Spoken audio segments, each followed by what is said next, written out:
China says it will try to protect its grain harvest by using chemicals to make much-needed rain. This year has been the hottest, driest summer in several parts of China in 61 years. That was when the government began recording rainfall and temperature. Now crops are failing, and water supplies, called reservoirs, are at half their normal level. The coming days are a very important period of damage resistance for southern China's rice crop, said Agriculture Minister Tang Renjian. His comments were reported by the newspaper Global Times. The newspaper said officials must take emergency steps to protect the autumn grain harvest. Tang said that harvest is 75% of China's yearly total.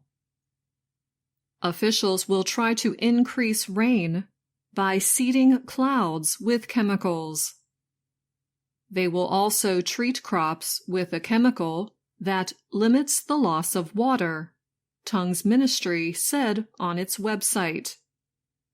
It gave no details of where that would be done. A smaller Chinese grain harvest could affect the world. It would increase demand in international markets.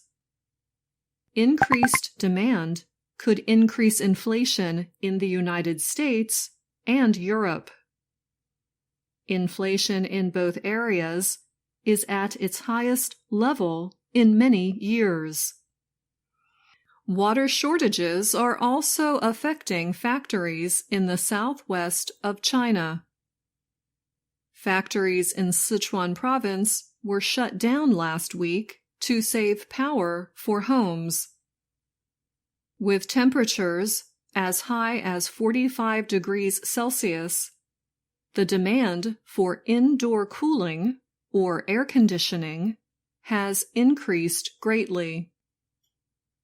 Thousands of factories in Sichuan province are waiting to find out if additional closures will be ordered. Those factories make solar panels, computer processor chips, and other industrial goods. Sichuan has been hardest hit by drought. The area gets 80% of its power from hydroelectric dams. The provincial government says reservoirs are at half of normal levels. It earlier called on factories and businesses to leave power for the people.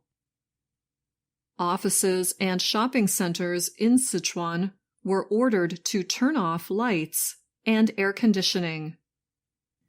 Subway stations in Chengdu, the provincial capital, were ordered to turn off thousands of lights. The ruling Communist Party is trying to improve poor economic growth before a meeting in October or November. That is when President Xi Jinping is expected to seek a third 5-year term as leader. The government in Hubei province recently declared a drought emergency. It said it would release disaster aid. In addition to energy shortages, the government in Sichuan province said 819,000 people face a shortage of drinking water there. The governments of Sichuan and neighboring Hubei province say thousands of hectares of crops are a total loss, and millions have been damaged. But other areas in China have suffered deadly sudden floods. Flooding in the northwestern province of Qinghai killed at least 26 people and left 5 missing. China's state television broadcast this story on August 21st, using information from local officials.